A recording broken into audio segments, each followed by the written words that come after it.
الحمد لله رب العالمين، وصلى الله على نبينا محمد وعلى آله وصحبه أجمعين. حياكم الله أيها الإخوة الكرام، وأسأل الله عز وجل أن يجمعنا دائما على طاعته، وأن يجعل هذه المجالس في ميزان حسناتنا أجمعين. كنا قد قدمنا أيها الإخوة في تحمل النبي صلى الله عليه وسلم الشدائد، وتحمل الصحابة الشدائد والعذاب، وهجرتهم إلى الحبشة وما سوى ذلك. والحال كان شديدا على الصحابة الكرام، فمنهم من قتل، سمية وزوجها، وعذب عمار وخباب وصهيب وبلال وكثير من الصحابة، حتى عثمان ومصعب بن عمير رضي الله عنهم أجمعين. ولكن دائما المنهج الرباني واعلم أن النصر مع الصبر، وأن الفرج مع الكرب، وأن مع العسر يسرا، ودوام الحال من المحال، ونسأل الله أن يغير حالنا إلى أحسن حال.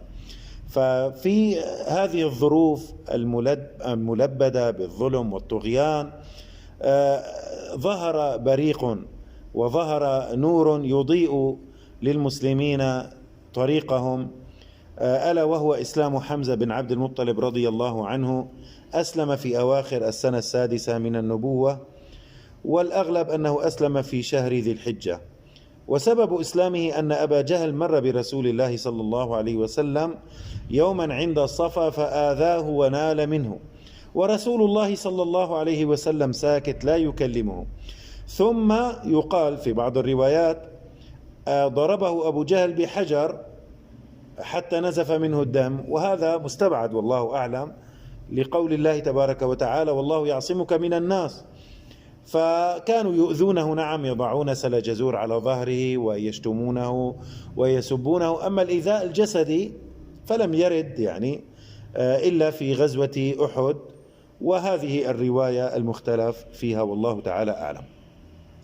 ثم انصرف صلى الله عليه وسلم عن ناديهم عند الكعبة، وانصرف أبو جهل إلى أصحابه المشركين يجلس معهم ويتكلمون. وكانت مولاة لعبد الله بن جدعان في مسكن لها على الصفا ترى ذلك، رأت هذا الموقف من أبو جهل مع النبي صلى الله عليه وسلم من إيذائه وشتمه، ولعله ضربه في بعض الروايات كما تكلمنا. وأقبل حمزة من القنص، وكان يخرج إلى الصيد، أقبل متوشحا قوسه، فأخبرته المولاة، هذه المرأة المولاة لعبد الله بن جدعان، بما رأت من أبي جهل. فغضب حمزة، وكان أعز فتى في قريش، غضب لأن أبا جهل قد فعل هذا بابن أخيه. نعم، فخرج يسعى حتى وقف أمام أبي جهل أمام الناس عند الكعبة، فقام أمامه وقال له: تشتم ابن أخي وأنا على دينه؟ وهو ليس على دينه، ولكن الله عز وجل أنطقه. ثم ضربه بالقوس فشجه شجة منكرة، شج رأسه، فثار رجال من بني مخزوم عشيرة أبي جهل حي أبي جهل، وثار بنو هاشم حي حمزة، فقال أبو جهل: دعوا أبا عمارة فإني سببت ابن أخيه سبا قبيحا. انظروا، حتى أبو جهل لا يريد من المشركين أن يقع الخلاف فيما بينهم، ورضي أن ينضرب ويضرب، ولكن ألا يختلف المشركون فيما بينهم، وألا يتنازعوا فيما بينهم. وكان إسلام حمزة أول الأمر أنفت رجل حمية، ثم شرح الله صدره للإسلام، فاستمسك بالعروة الوثقى، واعتز به المسلمون أيما اعتزاز. أيضا خلال هذا الجو الملبد بسحائب الظلم والطغيان أضاء برق آخر أشد بريقا وإضاءة من الأول، ألا وهو إسلام عمر بن الخطاب رضي الله عنه. أيضا أسلم في ذي الحجة من السنة السادسة من النبوة بعد 3 أيام من إسلام حمزة رضي الله عنه. وكان النبي صلى الله عليه وسلم قد دعا الله تعالى لإسلامه، فقد أخرج الترمذي عن ابن عمر وصححه، صححه الترمذي، وأخرج الطبراني عن ابن مسعود وأنس أن النبي صلى الله عليه وسلم قال: اللهم أعز الإسلام بأحب الرجلين إليك، بعمر بن الخطاب أو بأبي جهل بن هشام، فكان أحبهما إلى الله عمر بن الخطاب رضي الله عنه. وكان رضي الله عنه معروفا بحدة الطبع وقوة الشكيمة، وطالما لقي المسلمون منه ألوان الأذى والعذاب. وأيضا كان رجلا يعني معروفا بقوته وبشدته، وكان معجبا بصلابة المسلمين واحتمالهم البلاء في سبيل عقيدتهم. وخلاصة الروايات مع الجمع بينهما في إسلامه رضي الله عنه أنه التجأ ليلة إلى المبيت خارج بيته، فجاء إلى الحرم ودخل في ستر الكعبة والنبي صلى الله عليه وسلم قائم يصلي، وقيل أنه ذهب ليشرب الخمر فما وجد أحد في الخمارة، فانطلق قريبا من الكعبة وكان النبي صلى الله عليه وسلم يصلي وقد استفتح عليه الصلاة والسلام سورة الحاقة، فجعل عمر يستمع إلى القرآن ويعجب من تأليفه. قال: فقلت أي في نفسي هذا والله شاعر كما قالت قريش. قال: فقرأ صلى الله عليه وسلم: إنه لقول رسول كريم وما هو بقول شاعر قليلا ما تؤمنون. قال: قلت في نفسي كاهن. قال: فقرأ عليه الصلاة والسلام: ولا بقول كاهن قليلا ما تذكرون. فقال في نفسه: ما هذا؟ فقرأ عليه الصلاة والسلام: تنزيل من رب العالمين. قال: فوقع الإسلام في قلبي من ساعتها، ولكن العناد والمكابرة منعته من أن يسلم. كان هذا أول وقوع نواة الإسلام في قلبه، لكن كانت قشرة النزاعات كما قلنا الجاهلية والعصبية التقليدية والتعاظم بدين الآباء هي غالبة على الحقيقة التي كان يحدثه قلبه بها. وكان من حدة طبعه وفرط عداوته لرسول الله أنه خرج يوما متوشحا سيفه يريد القضاء على النبي صلى الله عليه وسلم، فلقيه نعيم بن عبد الله النحام العدوي أيضا من عشيرته، لأن عمر من بني عدي. نعم. فقال: أين تعمد يا عمر؟ أين تريد؟ أين تذهب؟ قال: أريد أن أقتل محمدا. قال: كيف تأمن من بني هاشم ومن بني زهرة وقد قتلت محمدا؟ كيف ستفعل إذا قام بنو هاشم وأرادوا أن يأخذوا بالثأر؟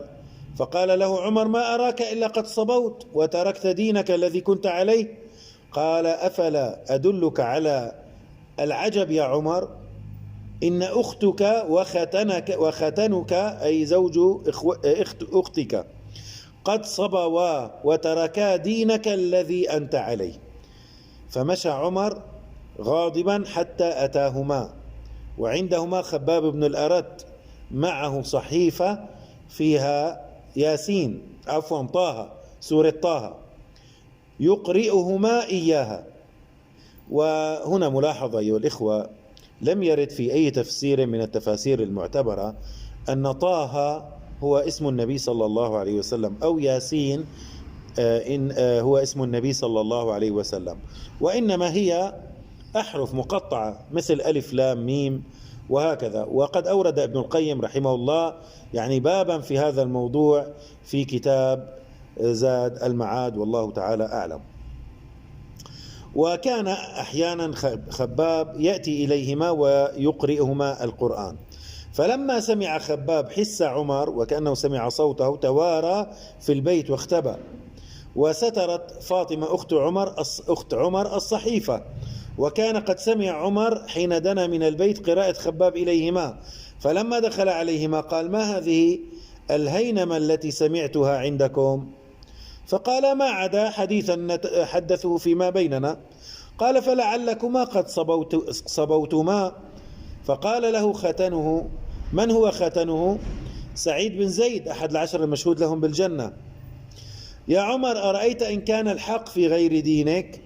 فوثب عمر على زوج أخته فوطئه وطئا شديدا، فجاءت أخته فرفعته عن زوجها ودفعته عنه، فدمى وجهها ولطمها بلطمة فدمى وجهها.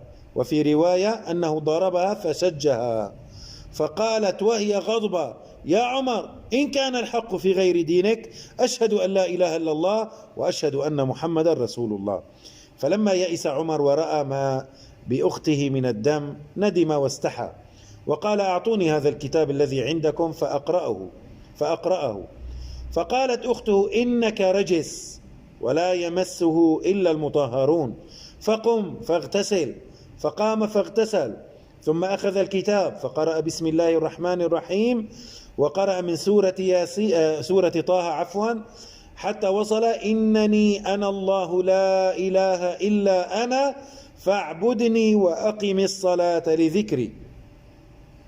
فقال: ما أحسن هذا الكلام وأكرمه، دلوني على محمد. فلما سمع خباب قول عمر خرج من البيت فقال: أبشر يا عمر، فإني أرجو أن تكون دعوة الرسول لك قد أصابتك، اللهم أعز الإسلام بعمر بن الخطاب أو بأبي جهل بن هشام، ورسول الله في الدار في أصل الصفا، أي في دار الأرقم.